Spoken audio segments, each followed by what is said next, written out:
Сюн Хью Чо 33 адамды өлтіріп, 23 адамды жаралаған Вирджиния Тех университетіндегі атысты жасаған корейлік жаппай кісі өлтіруші. Чо оңтүстік Кореяның Асан қаласында дүниеге келген. Ол отбасымен бірге жертөледе тұратын. Әкесі жеке кітап дүкенін басқарды, бірақ одан көп ақша таппады. 1992 жылдың қыркүйегінде Чо 8 жаста болғанда отбасы Америка құрама штаттарына көшіп, ақыры солтүстік Вирджиния штатындағы Центрвилл қаласына қоныстанады. Онда үлкен Корей қауымдастығы бар болатын. Сол жерде отбасы мәсіхшілерге айналады. Тұйық бала ешқашан отбасымен көп араласпайды. Туыстары оны мылқау немесе психикалық ауруы бар деп санайды. Орта мектепте Чоны әдетте үнсіз мінезі үшін мазақ етіп, кейде қорлайтын. Ол оңтүстік Кореядан болса да, студенттер Қытайға қайт деп мазақ етеді. 1999 жылы 20 сәуірде Чо 8-ші сыныпта оқып жүргенде жаңалықтан Колумбин орта мектебінде оқитын екі оқушы Эрик Харрис пен Дилан Клеболт мектепте қырғын жасап, 12 оқушы мен бір мұғалімді өлтіріп, өз-өзіне қол жұмсау жайында көріп қалады. Чо жаңалықтан түйсініп қалады да Колумбинді қайталау қажеттілігін айтады. Сол кезде ата-анасы оны бірден психиатрға жібереді. Психиатр ол оған селективті мутизм диагнозын қояды. 2003 жылы орта мектепті бітірген Чо Вирджиния Тех университетіне бизнес ақпараттық технологиялар саласындағы бакалавриат мамандығына оқуға түседі. Сол уақытында Чо өзін сұрақ белгісі деп атай бастады. Тіпті оқу орнының кіру парағына ол есімінің орнына сұрақ белгісін қоя бастайды. Семестр басталғаннан бірнеше аптадан кейін Чоның студент қыздардың аяқтарын суретке түсіріп, зорлық-зомбылық туралы өлең жаза бастағанда, оны профессор сыныптан шығаруды сұрайды. Алайда мектеп басшылығы бұл әрекеттерді көріп өтінішті қабылдамайды. Оны психикалық денсаулық сақтау мекемесіне жібереді. Дегенмен оған амбулаторлық емдеу ұсынылады. Бірақ ол еріксіз стационарлық емделмегендіктен Чоның атыс қаруын сатып алуы әлі де заңды болады. Чо қаруды сәтті сатып алады. Онымен бірге суретке түсіріп, бейнероликтер түсіріп, эмоциялар мен пікірлерін білдіретін хаттар жазады.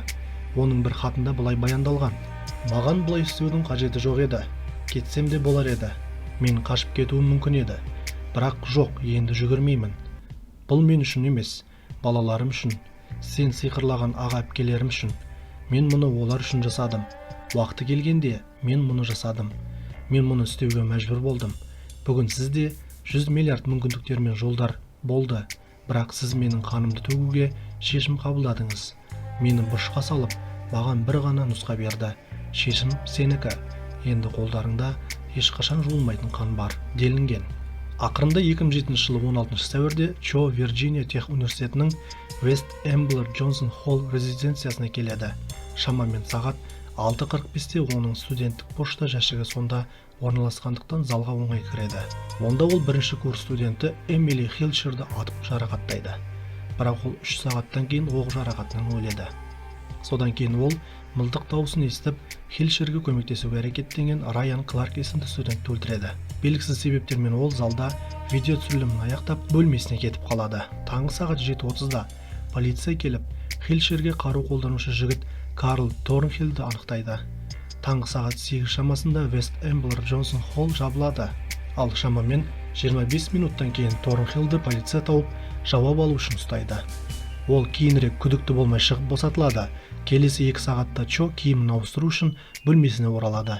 Электрондық поштасын жою үшін компьютеріне кіреді. Қатты дискіні алып тастайды. Өзін қайта қаруландырады және пошта арқылы жіберген медиа бумасын алады. Жақын маңдағы пошта бөлімшесінде оқ өткізбейтін жилет киген Чо сағат 9:05 шамасында инженерлік ғылым және механика бағдарламасы орналасқан Норрис Холлға жаяу барады. Ол сонда 30-ға жуық адамды қырып салады және өз-өзіне қол жұмсайды. Қанды қырғыннан кейін Вирджиния Тех университеті келесі аптадағы сабақтардан бас тартып жабылады. Сондай-ақ үкімет тарапынан жауап болады. Ассамблеяға сол кездегі президент Джордж Буш пен оның әйелі Лаура және сол кездегі Вирджиния губернаторы Тим Кейн қатысады. Мектеп сонымен қатар студенттер мен профессорларға қауіп туралы ескертуді кешіктіргені және Вест Эмблер Джонсон Холлдағы атыстан кейін кампусты құлыптағаны үшін үлкен сынға ұшырайды. Қару туралы саясат пікірталастары да Чоның психикалық денсаулығына қарамастан атыс қаруын сатып ала алатындығына сілтеме жасай отырып назар аударылады. Сонымен қатар Чоның отбасы оның әрекетіне таңданыстарын білдірді. Чоның үлкен әпкесі Сун Кён «Мен оны тани алар емеспін» деді. Колумбин мектебіндегі атыстарды зерттеген компания қырғынды тергеу ақырында Чоның психикалық денсаулығының тарихын түсіндіруге арналған 30 беттен астам қорытынды есеп жасайды. Онда Вирджиния Тех университеті қызметкерлері Чоның мінез-құлқының қауіптілігін мойындамағаны үшін сынға алынды. Қырғын құрбандарына арнап мемориал орнатылды. Вирджиния Тех университетінде тиімдірек ескерту жүйесі іске қосылды. Ол құрылған күннен бастап 3 рет белсендірілді. Соңғы оқиға 2011 жылы 8 желтоқсанда полиция қызметкерінің өлтіруші 22 жастағы Росс Труэт Эшли болды. Содан кейін ол өз-өзіне қол жұмсады. Көптеген басқа да жауаптар дүниежүзіндегі көптеген колледждер мен университеттерден, сондай-ақ мемлекет басшылары мен халықаралық қайраткерлерден келді. Жүздеген колледждер мен университеттер көңіл айтты. Сонымен қатар қауіпсіздік жүйелері мен психикалық денсаулықты қолдау қызметтерін қайта қарастырды. Рим папасы Бенедикт 16, патшайым Елизавета 2 және Оңтүстік Кореяның Біріккен ұлттар ұйымының бас хатшысы Пан Ги Мун Вирджиния Тех университетінде көңіл айтып, жаңашырлық білдірген хабарламалар жібергендердің қатарында болды. Белгіленген қаражат жинауға университеттік және кәсіби деңгейдегі спорт командалары мен қайраткерлері қосылды. Оқиғадан әсіресе Оңтүстік Корея мен оның тұрғындары зардап шекті. Оңтүстік Корея үкіметі мүмкін салдарларды қарастыру үшін шұғыл жиналыс өткізуге мәжбүр болды. Ал Сеулдегі ақш елшілігінің жанында кезекті майшам жағылды. Қырғында қаза тапқандарға арналған 32 күндік ораза шақырылды. Вирджиния Тех университетінде оқитын оңтүстік кореялық студенттер Чоның ісінен кейін нәсілдік наным сенімге ұшыраймыз ба деп қорқады. Дегенмен мұндай оқиғалар болған жоқ. Бұған қоса, ақштағы Корея азаматтары үшін қауіпсіздік шаралары белгіленгені туралы хабарландыру жасалды. Қанды қырғыннан туындаған қару-жарақ саясаты туралы пікірталастардан кейін көптеген шетелдік басылымдар ақштың қару туралы заңдары мен қару мәдениетін қатты сынға алды. Қанды қырғын туралы тікелей эфирден кейін Чо мен оқиғаға ғана емес, журналистік этикаға да назар аударылды. Қанды қырғын туралы алғашқы хабарлар кезінде Chicago Sun-Times газетіндегі Майкл Сниттің мақалалары Чоны Қытай текті деп қате анықтады, және оның есептеріне дүниежүзіндегі көптеген басқа адамдар сілтеме жасады.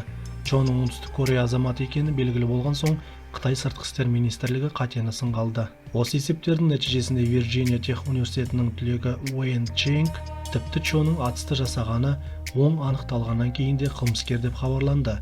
Бұған қоса, видео ойын индустриясы қырғынға себепші фактор болды деп айыпталды. Дегенмен Чоның зорлық-зомбылық бейне ойындарын ойнағаны ешқашан расталмады. Заңгер Джек Томпсон бұл талаптарды қолдады және әсіресе Counter-Strike тактикалық тұлғалық атыс ойынын мазақ етті. Томпсон тіпті Билл Гейтсті сынап, ойынды насихаттады деп, Гейтстен оны алып тастауды талап етті. Айта кету керек, ойынға Гейтс емес, Valve Corporation компаниясы иелік етті және басқарды. Чо өз құрбандарын 2 жартылай автоматты тапаншамен атып тастады. Біреуі 22 калибрлі Walther P22, екіншісі 9 мм Glock 19. Ол оқ дәрі ретінде кеудешелі қуыс оқтарды пайдаланды. Аталған оқтар кірген кезде кеңеу арқылы денеге көбірек зақым келтірді. Чо сондай-ақ балға мен пышақты алып келді. Оның екеуінде қырғын кезінде оқ дәрілері таусылғандықтан пайдаланбақ болды, бірақ бұл қарулар ешқашан пайдаланылмады.